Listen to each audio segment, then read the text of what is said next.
दोस्तों, क्या आप जानते हैं मोदी को किस शख्स ने दिलाई थी पहचान? आरएसएस की मोदी को प्रधानमंत्री बनाने में कितनी बड़ी भूमिका? आरएसएस कितनी बार और क्यों हुआ बैन? गुजरात दंगों का दोषी कौन?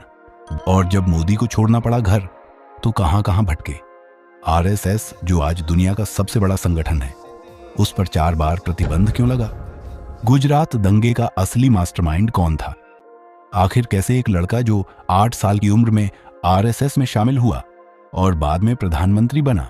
साथ ही आपको बताएंगे प्रधानमंत्री नरेंद्र मोदी ने राजनीति में मुकाम हासिल करने के लिए क्या क्या पापड़ बेले। तो चलिए वीडियो स्टार्ट करते हैं। दोस्तों, 17 सितंबर 1950 को गुजरात के वडनगर में जन्मे नरेंद्र दामोदर दास मोदी बचपन से ही हिंदूवादी छवि में पले बढ़े। जब वो 8 साल के थे तब से उन्होंने घर की जिम्मेदारियों को अपना समझा और अपने पिता दामोदर दास मूलचंद मोदी, जो वडनगर रेलवे स्टेशन पर चाय बेचा करते थे, उनके साथ हाथ बटाना शुरू कर दिया था। अहमदाबाद का गीता मंदिर चाय बेचने के लिए नरेंद्र मोदी का पहला ठिकाना बना। मंदिर की गली से स्वयंसेवकों यानी आरएसएस के लोगों का आना जाना लगा रहता था। साल 1958 राष्ट्रीय स्वयंसेवक संघ आरएसएस के प्रांत प्रचारक लक्ष्मण राव इनामदार गुजरात के वडनगर पहुंचे। इस अवसर पर वहां एक विशेष शाखा आयोजित की गई थी। इनामदार को वडनगर में बाल स्वयंसेवकों को निष्ठा की शपथ दिलवानी थी। शपथ की प्रक्रिया शुरू हुई और एक 8 साल के लड़के तक पहुंची। इस लड़के का नाम था नरेंद्र दामोदर दास मोदी। यह साल नरेंद्र मोदी का संघ से जुड़ाव का पहला साल था। नरेंद्र सुबह के वक्त पिता के काम में हाथ बंटाते और स्कूल के समय होते ही झोला उठाकर अपनी कक्षा में दाखिल हो जाते थे। बचपन बीता, लेकिन घर वालों ने कम उम्र में ही नरेंद्र को जसोदाबेन से शादी के बंधन से बांध दिया। जब उनकी उम्र 17 साल की हुई तो गौने की बात शुरू हुई तो नरेंद्र घर छोड़कर भाग गए। कारवा मैगजीन ने नरेंद्र मोदी के भाई सोमा मोदी के हवाले से इस घटना के बारे में छापा था कि उनके घर वालों को इस बारे में कोई जानकारी नहीं थी कि नरेंद्र कहां गए हैं। 2 साल बाद एक दिन वो अचानक घर लौटे और कहा कि अब मेरा संन्यास खत्म होता है और मैं अहमदाबाद जाऊंगा, वहां पर चाचा की कैंटीन में काम करूंगा। कुछ समय बाद नरेंद्र अहमदाबाद पहुंचे। कुछ महीने चाचा की कैंटीन पर काम किया और फिर अपनी चाय की दुकान खोल ली। अहमदाबाद का गीता मंदिर चाय बेचने के लिए उनका पहला ठिकाना बना। मंदिर की गली से स्वयं सेवकों का आना जाना लगा रहता था। चूंकि नरेंद्र भी स्वयं सेवक थे, इसलिए उनकी बाकी के स्वयं सेवकों से खूब जमती थी। कुछ वक्त बीता और नरेंद्र मोदी के बारे में खबर प्रांत प्रचारक लक्ष्मण राव इनामदार तक पहुंची। इनामदार ने उन्हें संघ के मुख्यालय केशव भवन में आकर रहने की सलाह दी।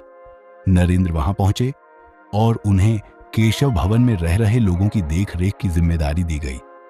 नरेंद्र मोदी सभी के लिए नाश्ता तैयार करते, केशव भवन की सफाई और दूसरे दफ्तरी काम भी निपटाया करते थे।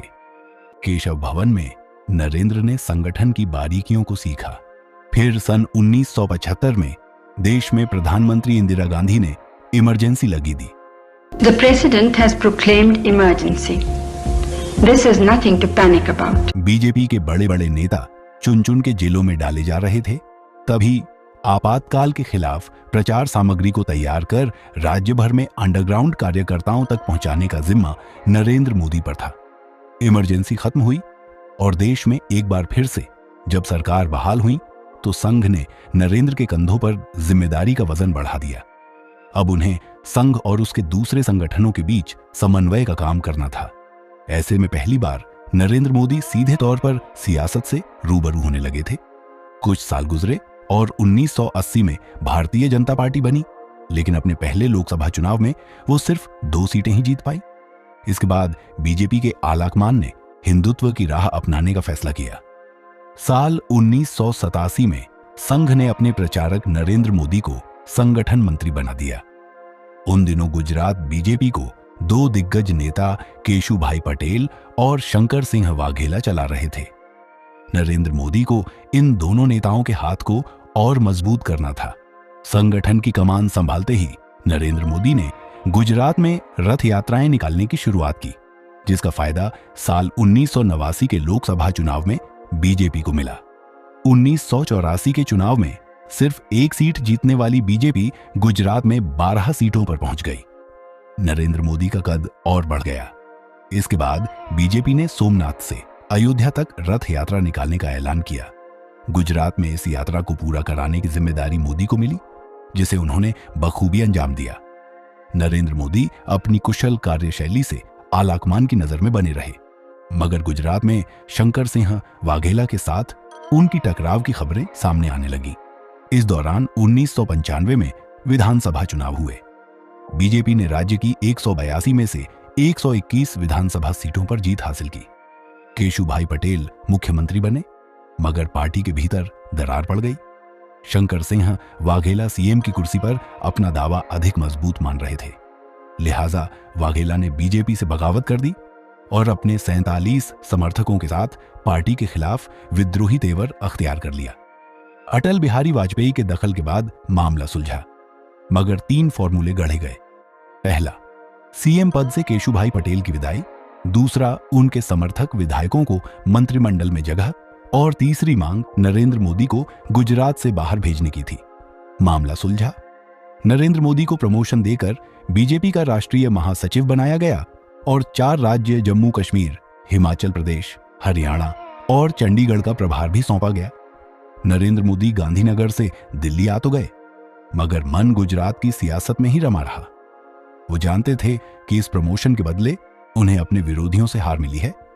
कहा जाता है कि नरेंद्र मोदी दिल्ली में बैठकर गुजरात की सियासत में अपनी बुलंद इमारत को खड़ी करने के लिए नींव को मजबूत कर रहे थे। साल था 2001 और गुजरात के भुज में भूकंप ने भारी तबाही मचाई थी। दूसरी ओर गुजरात बीजेपी में भी कम हलचल नहीं थी। सीएम केशुभाई पटेल को लेकर पार्टी के भीतर विरोध के स्वर बुलंद हो रहे थे।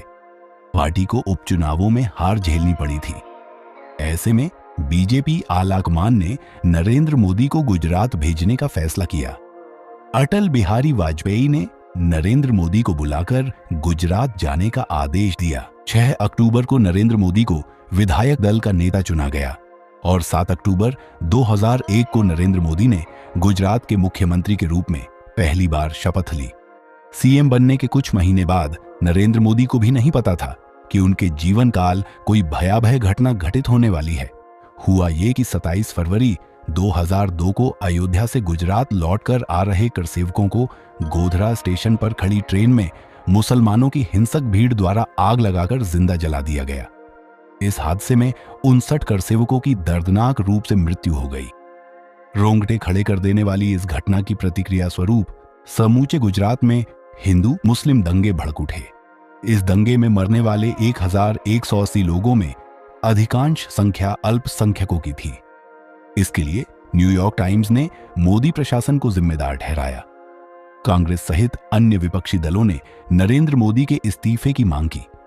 मोदी ने राज्यपाल को अपना त्याग पत्र सौंप दिया। राज्य में दोबारा चुनाव हुए, जिसमें भारतीय जनता पार्टी ने मोदी के नेतृत्व में विधानसभा की कुल 182 सीटों में से 127 सीटों पर जीत हासिल की। फिर अप्रैल 2009 में भारत के उच्चतम न्यायालय ने विशेष जांच दल भेजकर यह जानना चाहा कि कहीं गुजरात के दंगों में नरेंद्र मोदी की साजिश तो नहीं। यह विशेष जांच दल दंगों में मारे गए कांग्रेसी सांसद एहसान जाफरी की विधवा पत्नी जाकिया जाफरी की शिकायत पर भेजा गया था।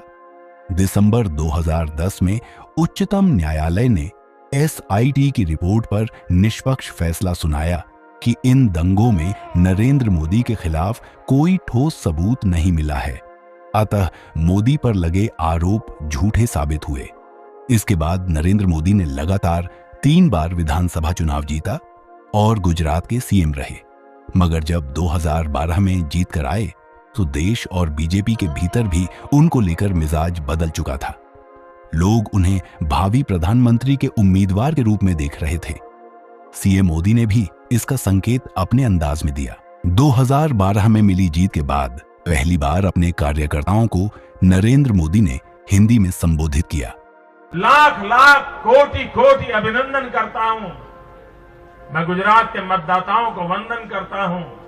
चौथी बार गुजरात के सीएम बनने के बाद नरेंद्र मोदी पूरे देश में अलग अलग कार्यक्रमों में शिरकत करते नजर आने लगे थे, जिससे उनके प्रधानमंत्री पद के लिए उम्मीदवार की उम्मीद और बढ़ चुकी थी। गोवा में बीजेपी की राष्ट्रीय कार्यकारिणी की बैठक होने जा रही थी। नरेंद्र मोदी का नाम प्रधानमंत्री की उम्मीदवारी के लिए सुर्खियों में था। इससे खफा होकर बीजेपी के वरिष्ठ नेता लाल कृष्ण आडवाणी कार्यकारिणी में शामिल नहीं हुए, मगर संघ ने साफ कर दिया था कि अगले चुनाव में नरेंद्र मोदी ही बीजेपी का चेहरा होंगे। 9 जून को नरेंद्र मोदी को बीजेपी चुनाव प्रचार समिति का संयोजक बना दिया गया। ये एक तरह से परोक्ष रूप से उनकी पीएम पद के लिए उम्मीदवारी का ऐलान था। लोकसभा चुनाव लड़ा गया। बीजेपी ने ऐतिहासिक जीत हासिल की और पहली बार पूर्ण बहुमत के साथ केंद्र में बीजेपी ने सरकार बनाई। 2019 और 2024 में भी जीत के हीरो रहे प्रधानमंत्री नरेंद्र मोदी, जो आज दुनिया में भारत का परचम लहरा रहे हैं और इस तरह बना एक छोटा स्वयंसेवक देश का प्रधानमंत्री। दोस्तों, आरएसएस भले ही आज दुनिया का सबसे बड़ा संगठन है, मगर इस पे भी 4 बार प्रतिबंध लग चुका है, जिसमें पहली बार 1947 में 4 दिनों के लिए प्रतिबंधित किया गया था और फिर 1948 में जब आरएसएस के नाथूराम गोडसे ने महात्मा गांधी की हत्या की थी। फिर आपातकाल के दौरान 1975 से 1977 तक तब बीजेपी के बड़े बड़े नेता जेल भेजे गए थे और तीसरी बार 1992 में बाबरी मस्जिद के विध्वंस के बाद सरकार ने प्रतिबंध लगाया था। तो दोस्तों, कैसी लगी नरेंद्र मोदी और आरएसएस की कहानी? साथ ही क्या आप डिटेल से जानना चाहते हैं कि आरएसएस पे 4 बार प्रतिबंध क्यों लगा और क्या आरएसएस ने देश में आजादी की लड़ाई लड़ी? यदि हां तो कमेंट करके बताएं, हम अगली वीडियो उसी टॉपिक पर बनाएंगे। नमस्कार।